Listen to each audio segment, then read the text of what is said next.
Hello everyone and welcome back to my channel. My name is Christy and I am a first year PhD student in English literature. So I am doing a much requested video which is my 5-star reads thus far for 2024, so within the first half of the year, and I'm very happy to say that I've had a wonderful reading year thus far. I currently have 11 books here. It's quite a big stack next to me. You can almost see it in the shot, but I have 11 books. They are a mixture of genres. We've got children's books, we've got sci-fi, we've got fantasy, we've got YA, folk horror, climate fiction, manga, loads, absolutely loads, lots of translations as well. But I am focusing just on fiction today. So again, 11, like I said, 5-star reads out of a total thus far of 65 books that I have read this year. And yeah, ratio wise, I think that's pretty good. I don't think that I give 5 stars out very often, but maybe this is telling me differently. But if you are interested essentially in knowing some of my top reads in non-fiction thus far for the year, please do leave a comment and let me know. I didn't know whether or not to include it in this just because I know that most people are interested in fiction, so I'm happy to do a video on those books. It'd be shorter for sure than this one, but yeah, just let me know. Anyways, we're gonna jump right in because I have, like I said, quite a bit of books here, and I'm gonna try to not give too in-depth of a review because I don't want to be speaking for an hour. But we'll see how that goes because I could talk about books forever. So the first one I have is one most of you will probably know, and it is the series of unfortunate events, book number 2, The Reptile Room.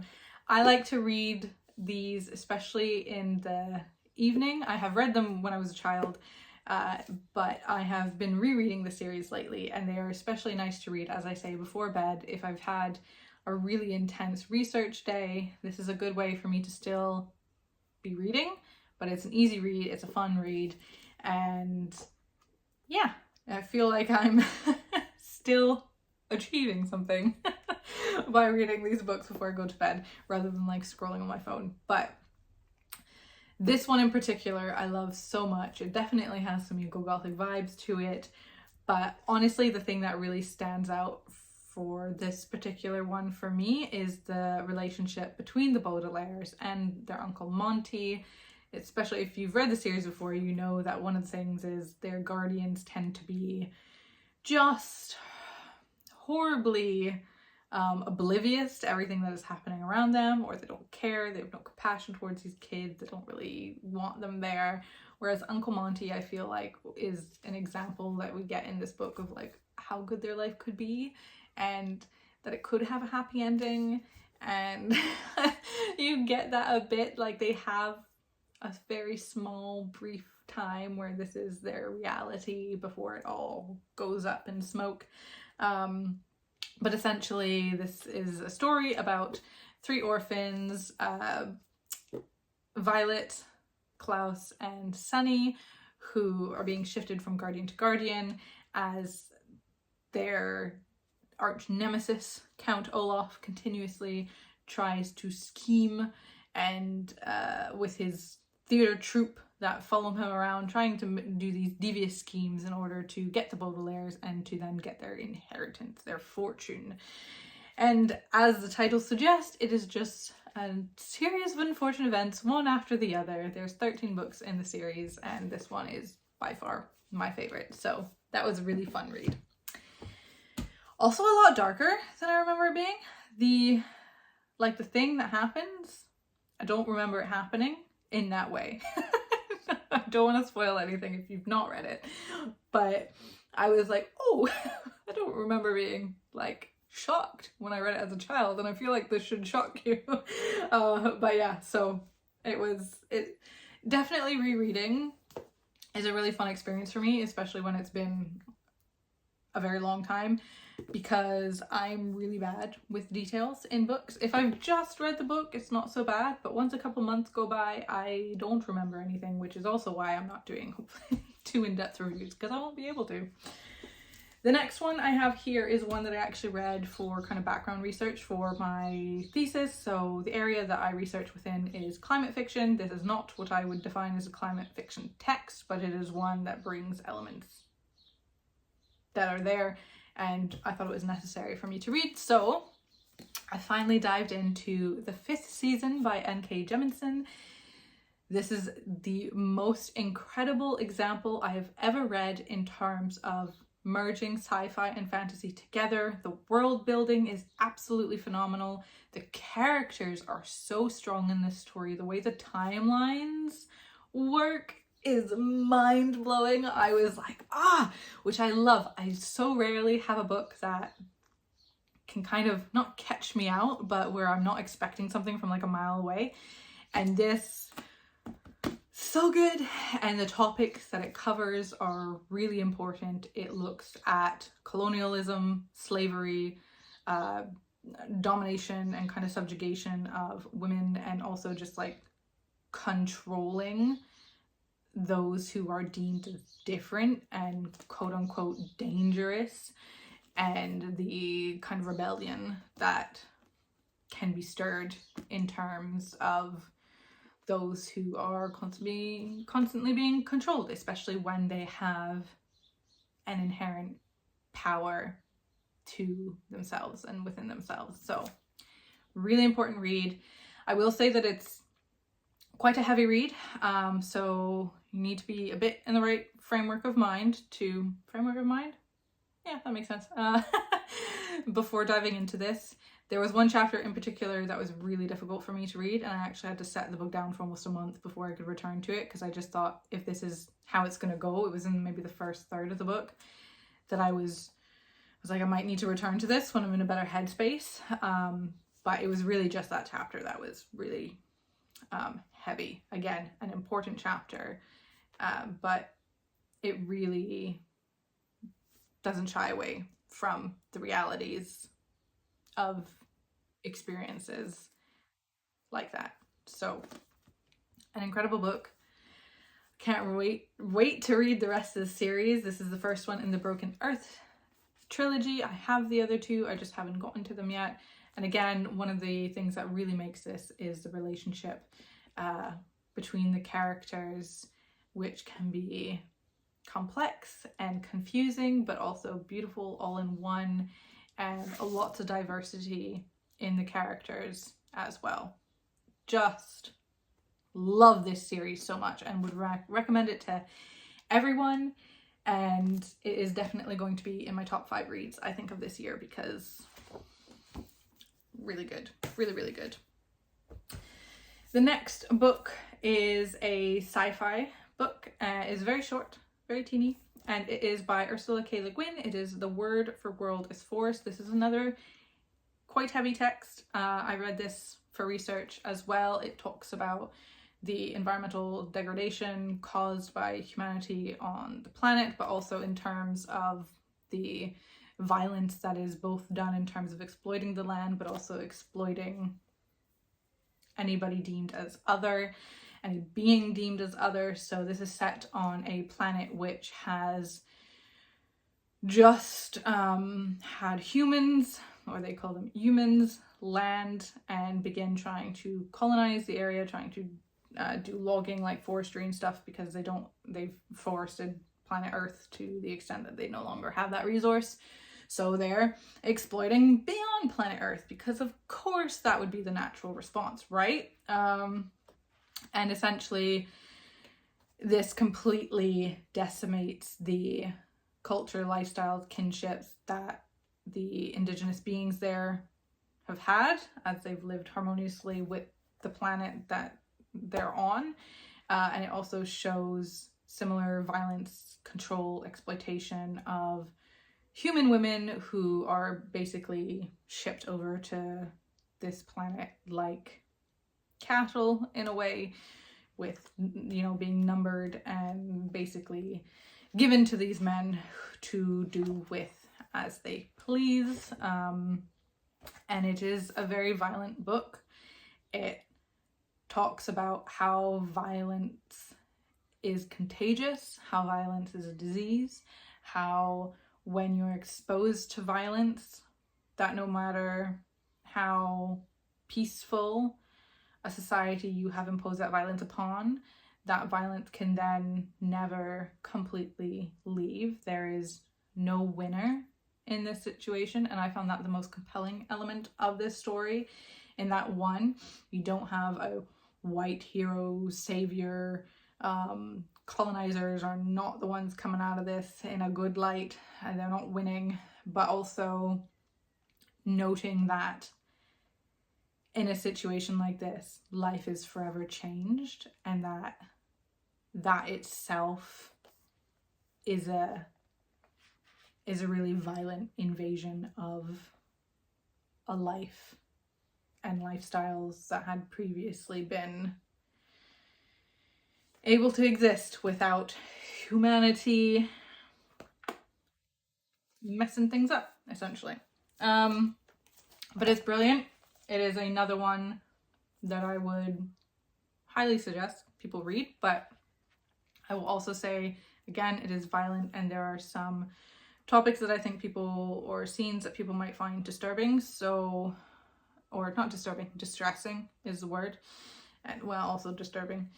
But definitely, if content warnings, trigger warnings are something that you're worried about, look that up before going into this text, and make sure you're in the right frame of mind before you do. Guin actually says in her introduction to this that she wrote this during the time in which she was active in protests and such in regards to the Vietnam War. So that is also something that plays a huge role in her imaginings of these experiences. But really important read, and I hope more people will read it.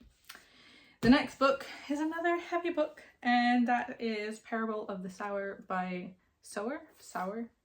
I can't pronounce words very well. Sower? I think it's Sower. By Octavia E. Butler. This is a quintessential, that's not how you say that word. It's the epitome of climate fiction. It was one of the, ones that is really looked at as a canological text in terms of climate fiction literature. It is set in America, and violence is simply just everywhere. Society is falling apart. People are violent, resources are limited, and only those who are powerful and rich essentially can kind of give themselves some sense of safety from this violence. And really, it's a story about, again, control and power and class divide, especially in terms of who gets to be protected, who gets to live in security and who doesn't, and how that has an effect on society as a whole, and also on relationships within tight-knit communities that then begin to break down. And there's also seeds that are planted in this text by the characters in relation to the potential for a new worldview and a new way of living that I suspect will come to fruition in the second novel, which is Parable of the Talents. This is actually supposed to have been a trilogy, but unfortunately Butler passed away before she could finish the third one, so there's only 2 published books in the series. So I haven't read the second one, but I am really looking forward to it. Then the next book I have is shifting gears slightly. This is a YA fiction novel. It is translated from the Norwegian, I believe. And it is none other than Sophie's World by Jostein Gaarder. I'm sorry, my French brain is kicking in there. And this was actually gifted to me by my sister-in-law. She studied her undergraduate degree in philosophy, and as part of my research for my PhD, I've been reading a lot of philosophical texts because it is something that I feel like I need a background in, but I have zero background in, especially in terms of environmental philosophy. So I'd been starting to read some things, but also philosophy is quite difficult to read sometimes.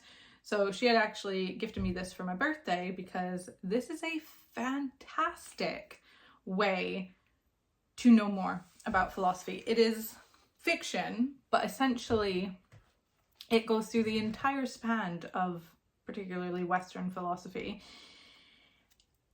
with like factual information. Like, it's weird calling it fiction, but then also at the same time, like, it most definitely is fiction, but then all the philosophy education that comes from this is factual, and I would say non-fiction.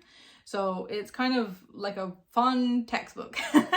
It's one that I would say you have to read slowly, because otherwise I don't think you would be absorbing the information as much, perhaps. But I dived into this pretty much a few chapters every single day. It's all split up by different philosophers, different philosophies, different times. It's historical, it's philosophical, but also it's really creative. And the ending in particular was, there's so many like literary references in it that I absolutely loved. And when I first read it, I thought that it was a middle grade book, but then as I got further along in it, especially towards the end, I was like, okay, I think this is a YA book, because some of the topics, I don't know that you would like be giving this to an 11-year-old to read, for example. But I absolutely loved it. I've got lots of tabs in it because there were things that were coming up where I was like, oh, I haven't heard of this philosopher before, and this is something that I'd like to look into more in terms of my own research. The only thing I would say is that I would have liked more diversity in terms of having now read other texts within philosophy. I would have liked the philosophies of, for example, like East Asia explored a lot more. But yeah, nevertheless, it's still a 5-star read. It was wonderfully done. And this is a book that I think should be in like high school curriculum, because honestly I learned more about philosophy in this text than I have through my entire life, and I'm now, you know, being educated at a PhD level. So I do think that this is an important read, and that every either, you know, maybe 15 and above, I would perhaps recommend for this text. 14, I feel like you could get away with it depending on the 14-year-old and how well you know them and how mature they are. But yeah, I thought that this was really, really brilliant. You're following Sophie, essentially, who is getting these really strange postcards from some random person who is sending them to his daughter, but then COing her as a person to receive them.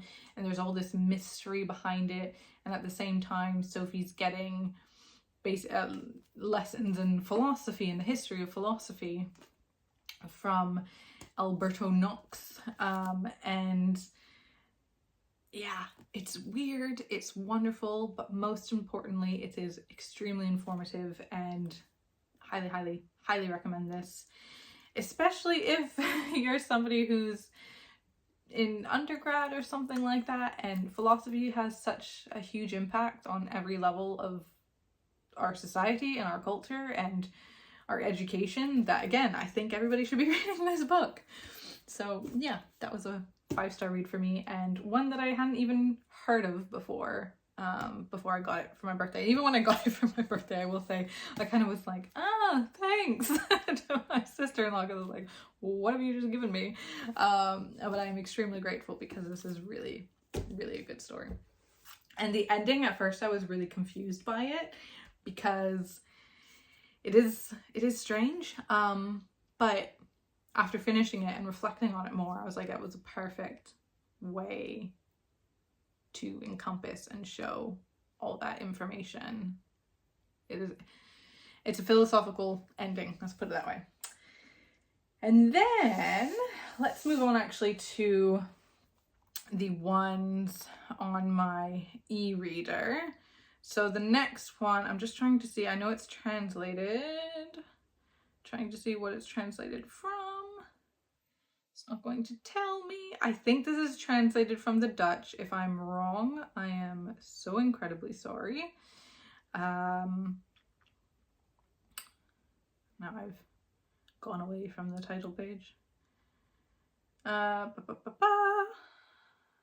we go. So this is called The Opposite of a Person by I'm gonna butcher this pronunciation. Lieke Marsman. This is what it looks like. It is a little novella, and it is a climate fiction text. It has, I think her name's Ida. This is one that I've read. This was like one of the first books I read in the year, so my memory is foggy. I believe it's Ida and her girlfriend Robin, I want to say. But essentially Ida's, I think, a scientist, a researcher. She ends up having to go because they're like having to go abroad because of like a project to dismantle, like explode a dam, a hydro dam or something like that. And there's a relationship breakdown, but also this kind of denial of climate change, but not in like the typical sense, because it's somebody who does this for a living, but kind of recognizing how horrible the situation has got and not really being able to do anything about it. And the ending of this is beautiful and real, and again I think is showing up as more and more of a trend in climate fiction narratives, especially written by women. Weirdly enough, I think the two that I have here especially is like queer women, or queer characters. I don't know if this author is queer herself. So anyways, but this trend in the endings of these texts of basically a realization of humanity, of what climate change means, what it foretells, what the future can look like, and the power of nature. And within all of that, these relationship struggles, the dynamics between people, and largely the breakdown and isolation that also comes with it. This is a fantastic little novella. And I would highly recommend it. It did not take me long at all to finish. Again, it's a novella, so it was very quick. Then the next book that I would like to draw attention to is another translated. I think that will, no, I have one more translated one after this. This is translated from the Korean, and it is Kim Jiyoung, born 1982, by Cho Nam-Joo, which you might have seen this around.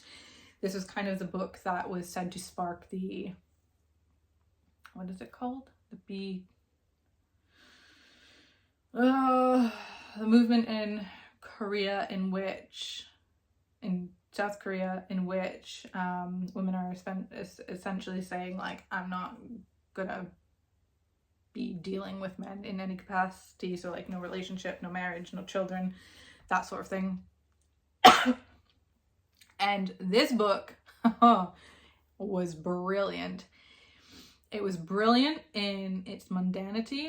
It was brilliant in the rage, the injustice, the invisibility and isolation that the character goes through.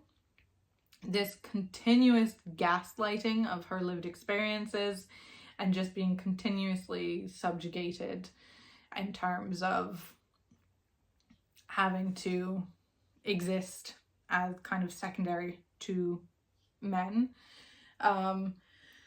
Oh my goodness, the ending of this. I mean, there was multiple times, I don't cry a lot during books, but like there were multiple times where I was sobbing, ugly crying during this book, because I was like, what? Yeah. But the ending had me enraged.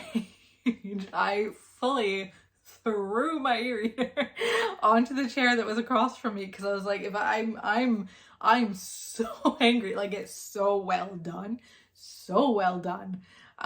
like absolutely brilliant way to end off this novel, but oh my goodness, is it enraging.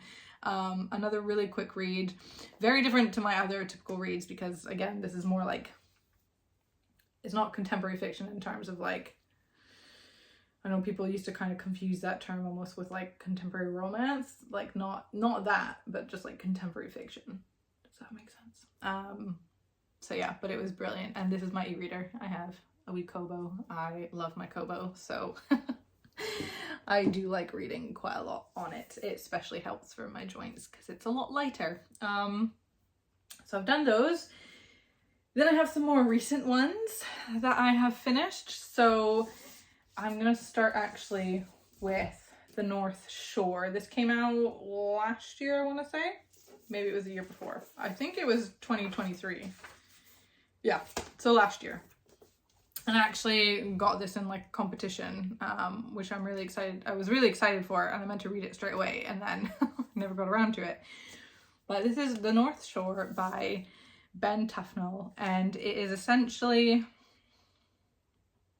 such a really interesting exploration of metamorphosis, of change, of a merging between the landscapes and the seascapes.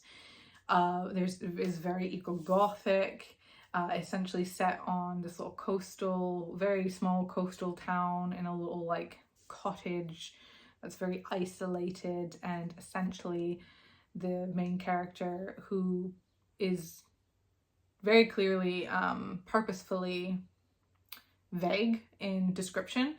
Like, you don't really know if it's a female or male character. Potentially, I would say that it's leaning more towards non-binary. They talk a lot about like androgynous features and stuff.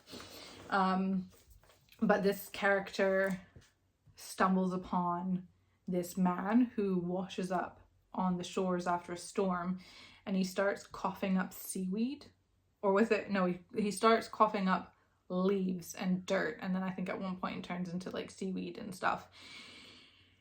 But what's really interesting is that the author, Tufnell, let's see, what does it say again? Yeah, so he was previously the curator at Tate Britain, and he's published widely on modern and contemporary art.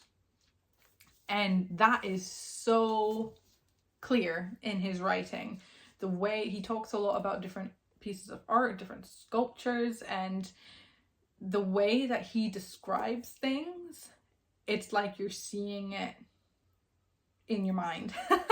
It's incredible. There was a specific statue that he was talking about where I then had to look it up because I was like, wow, that sounds incredible. Looked up the statue. I was like, that is stunning. And then ended up actually buying a copy of Ovid's Metamorphosis, which this clearly takes a lot of influence and inspiration from. And that is not something that I ever thought I would buy, but this book definitely inspired me to do that.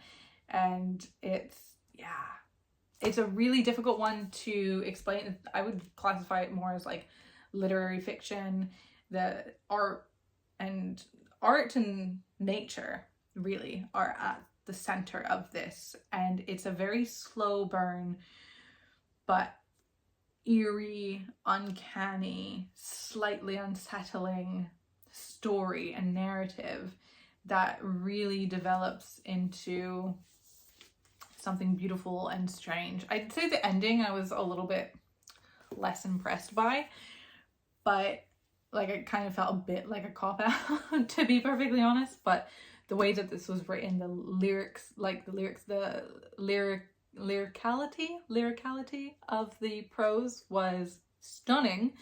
And yeah, so I gave it 5 stars because I really love this. And I do think that anybody who's interested in art and who's interested in literature would love this book. This is also a really good summer read, especially if it was like a stormy kind of night, because like I say, it's also very short. But yeah, I think either you'd want to read this in the summer, preferably when it's maybe kind of grey or stormy, or during the autumn. But yeah, I really, really enjoyed this and would highly recommend it. I think most people would really like it if that's the kind of thing you're interested in. Then I have here a book that came out last month, and it is called Lost in the Garden by Adam S. Leslie. I purely bought this because of the cover. I've been seeing this from a lot of people that I follow on Bookstagram, who I know are also gothicists and who I've met in person at various conferences and such. and I really trust their opinion on books, and a lot of them were raving about this, and so I picked myself up a copy. I was a little bit concerned because it's a bit of a chunky book for me. It's just under 500 pages, and I thought it would take me a really long time to get through, but actually I whizzed through this. The story itself is a very slow burn, but it's a very fast-paced read, which I feel like is contradictory. But genuinely, I think it helps that the chapters are really short. So I'm a type of person that, like, short chapters just mean I read more quickly, because I tend to read more in one sitting than when it's longer chapters. So I think that definitely helped.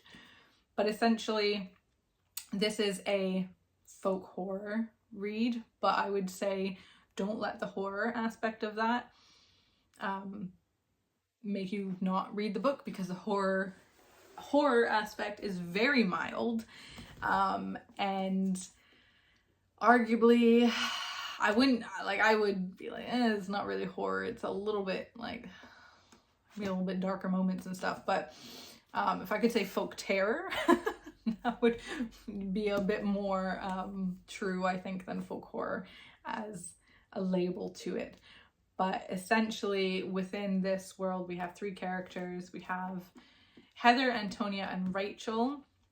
They are in and again, this is a kind of world where society is collapsing. For some reason, there are these ghosts who are zombie-esque, like, in that they're literal corpses, like people who have passed away, who come back. But they're more ghostly in their demeanor, although they are also violent. But they're described as ghosts, not zombies, and specifically that point is made clear by the writer themselves in the text. So you kind of have all these ghosts just wandering around and people existing alongside them and still going to work and things like that. But ultimately society is falling apart, and these characters have been told since they were young to never go to a place called Almondby. And so Heather's boyfriend leaves and says he's going to Almondby because he wants to help. And the thing is about Almondby is that the reason people are told not to go there is because nobody ever comes back. But then it's also difficult to find because it's not on a map. Like, you can't find Almondby. Almondby finds you. So eventually these characters end up all in a car together on their way to try to get to Almondby for the purpose of Rachel is trying to deliver a package. She's a bit of a sketchy character, and Heather wants to come along for the ride because obviously she wants to try and find her boyfriend who's been missing for 6 months. And then Antonia, who's actually the driver of this car, the only one who has a car and can drive, she's tagging along because she is head over heels for Heather. So, but they're not friends. Like, the common denominator there is Rachel, who's friends individually with both Antonia and Heather. So they're on their way to Almondby. Things start becoming unsettled, especially the closer they get there. The closer you get to Almondby, electronics stop working. You start losing your mind a bit, not really understanding what reality is. This is also very fever dream-esque in terms of it's very hot. There's been no rain. There's like non-stop talk about ice cream, which was difficult for me because I love ice cream. And then towards it, like I say, it's very slow burn. So like halfway through, maybe a little bit over halfway through, is when they finally get to Almondby. So like that process itself is very long, and we get to know the characters better in that time period, which I think is really important. And the characters are written so well, like, because the characters and the relationships are so strong in the writing, like that's what really makes this book. And then when they get into Almondby, that's when like the typical like folk horror tropes start coming into play. And I really, really enjoyed that point. It was very visual. It was very, you could really see the characters in that setting and the things that were happening simultaneously and all over the place. And it was really interesting, and there were some twists that I hadn't seen coming. And yeah, but I won't say any more about that because it is a book that you want to go into without knowing much. Like literally all I knew about this book going into it was that it was described as like folk horror, and that is this whole aspect of like, don't go to Almondby. So like even when I was reading it, I was like, do they ever get to Almondby? Is that the point of the book? Because that's kind of disappointing. They do get there eventually. But yeah, this was really enjoyable, and it is the perfect summer read. I would honestly say that if you haven't read this by the end of the summer, then to save it to read next summer, because reading it in the summer makes a big difference. Really love that. Also, sloppy, like, and the texture of the cover is a very organic feel. Like, I just love this book feels. Even if this book had been terrible in terms of the context, like the content inside, I still would have been like, it's fine, because the book itself is just like comforting to hold. But thankfully it was 5 stars in terms of the story itself. So wonderful. Then we have a book that came out this month, and this is Julia Armfield's Private Rites. This is a climate fiction novel, and need I say more? I love Julia Armfield's writing. I loved Our Wives Under the Sea. I'm actually writing a paper about it for a conference at the end of July that I'm presenting on. I loved Our Wives Under the Sea, and this was my most highly anticipated read for the first half of the year, alongside Lost in the Garden. Even though I knew nothing about this, I just had heard great things about it, so it became in the top anticipated. But this has been my top anticipated since I heard it was coming out. I've been so excited about this. I'm kind of sad that I've read it already, but at the same time I know I'm going to read it multiple times, because this is probably going to feature in my thesis quite substantially. But this is essentially about 3 sisters. I literally just read this, like I finished it last week I think, and I've already forgotten the names. Yes, Isla, Irene and Agnes. And they do not get along, but at the same time it's like, oh, they hate each other, but they actually don't. Like, it's that kind of sibling relationship, like difficult sibling relationship. And essentially this novel is set in a world in which climate change is upon us, and the water levels have risen. So the city, like, things are just being built higher and higher to try and avoid the rising water levels, and people are having to take ferries and jetties and things like that to get to work. It's about existing and trying to maintain a sense of normality in a dying world where nothing makes sense. There's a lot of anger in these characters as well, in terms of how it could get so bad, and how the older generations have essentially sacrificed the lives of the younger generations in order to preserve their ways of living without having to make their own personal sacrifices and changing the way that they live in order to try and stop this climate crisis from happening. And there's elements of home and what home means. The characters come together because their father dies. It's not a spoiler, that's the whole context of the novel. Their father dies, and he was a really well-known, famous, well-off, wealthy architecture who kind of made a name for himself in building these like spaces that can exist above the water and continue to basically escape the consequences of climate change through wealth, in terms of only the wealthy could afford these kind of buildings. And so there's a lot of guilt, there's a lot of shame around that for the daughters in terms of who their father was, and also again just trying to exist in that world in the best way that they can. But these characters also all demonstrate different points of relationships. So one of the sisters is going through divorce, another sister is relatively stable in their relationship, and then another sister is at the very beginnings of a new relationship, and what that means when you're trying to build a relationship when there's potentially no future and no hope. Like, how can love exist in that capacity? I think that it was a really beautiful demonstration of this. This is also a LGBTQ plus representative novel. Julia Armfield herself is a queer author, and the characters themselves are all queer, which is brilliant, and they have queer relationships. I love it. Love to see it. And yes, there's also kind of cultish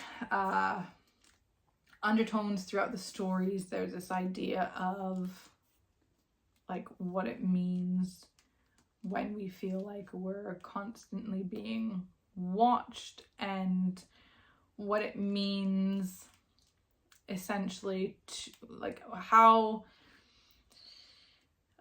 the desperation for a solution can come into fruition in times of extreme crisis, and yeah, really how to exist in a world that's falling apart and not fall apart yourself, or if that is something that is impossible. It is a beautiful example of, again, human resilience, but also a really sad exploration of what the future could look like. I teared up at the end of this book, not because it was moving, but not, again, I don't cry very often at books, but it was the rawness, the realness that comes from this that I just thought was beautiful. And Armfield's way of writing is just incredible in and of itself. So love this. Definitely will be rereading it very soon. And it's brilliant. So highly, highly recommend it. Finally, I'm gonna lose my voice here. Finally, I have here a manga series, and it's The Girl from the Other Side by Nagabe. This is translated from the Japanese, and this is so beautiful. There are 13 volumes in total. I have these beautiful deluxe editions. So this is the first one, but there are four in total for the deluxe ones, or 13 volumes in total. No, 12 volumes in total. 12 volumes. And it is essentially, it's very eco-gothic, but it's about this little girl who is found on this other side where they have outsiders. These are what the outsiders look like. They're described as having had a curse upon them, and if they touch anybody from the inside, then that curse is brought into the inside. And so there's like horrific kind of issues in terms of purging this disease or potential for disease from villages and communities, and what that looks like. And so this little girl is found by this outsider, and he looks after her throughout this entire thing. But essentially there's something about her that the inside wants, and so it also becomes a story of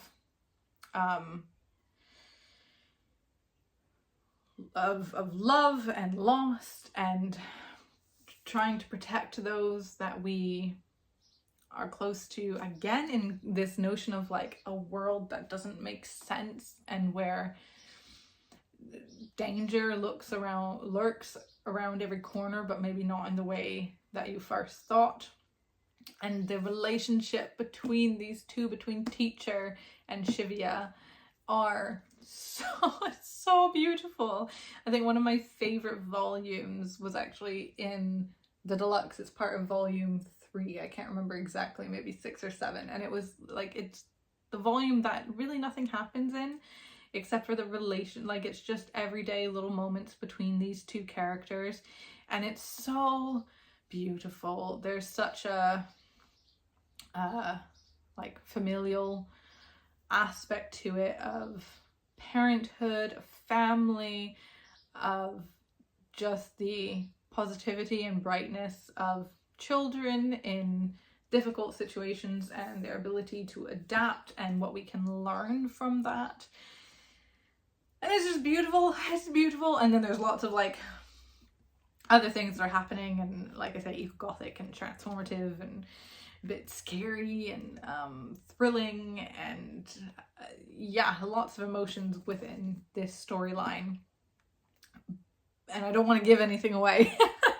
So I don't want to say too much about it, but also at the same time, like, read this series. It is so good. You will not be disappointed. And actually, having finished the series and having done a lot of this background reading in philosophy, especially philosophy out with the Western sphere, I think, like, because I was looking through reviews and stuff, and some people aren't necessarily super happy about the way things ended off in the series, which I think when you have such a popular series, it's always going to be difficult to please everybody. But actually knowing about Japanese philosophy and how important that is in terms of culture and lifestyle, that ending is perfect and beautiful, and it made me cry. This series has made me cry multiple times, and it's just beautiful. The artwork is beautiful. Let me see if I can, I'll try and do something from the first volume because I don't want to spoil anything. But like, look how stunning it is. And I mean, I'm so sad. I'm genuinely so sad that this series is done. Like, I don't know what to do with my life. This has been one of my favorite things to pick up. I stopped reading the series Unfortunate Events because I started reading these instead. And literally every time I finished one of these deluxe volumes, I'd finish it and then immediately order the next one because it's so good. And these honestly, if you have the money to spend, get these beautiful editions because, oh my goodness, they are stunning.